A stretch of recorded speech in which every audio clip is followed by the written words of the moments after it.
A single app will be used to coordinate disaster response, and a flood rescue training center will be built under recommendations made in the latest flood response report.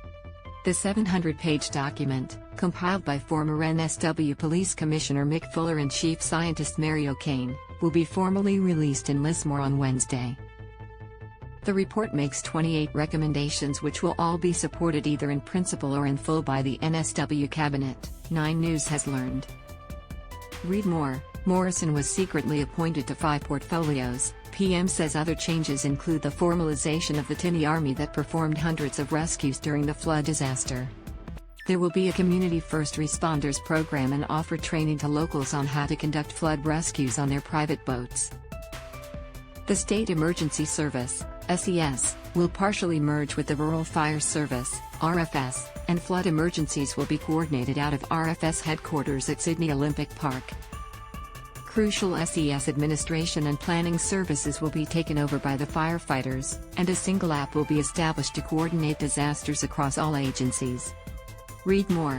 Aussies warned of weather event unlike anything seen in history. The government's report also concluded that the SES leadership failed in Lismore, but volunteers say this is disrespectful. Their own houses were being flooded as they were performing these flood rescues, Jack Frost from SES Murwillumbah told 9 News. At the end of the day, that's what we do. We're here to help. We don't get a cent, so it's all volunteer work, Lismore SES volunteer Tim Bevan added. Meanwhile, NSW opposition leader Chris Minns said funding for the SES needs addressing. This is a wake-up call for everybody. Just because there is no floods or bushfires doesn't mean you can't put money into these frontline services.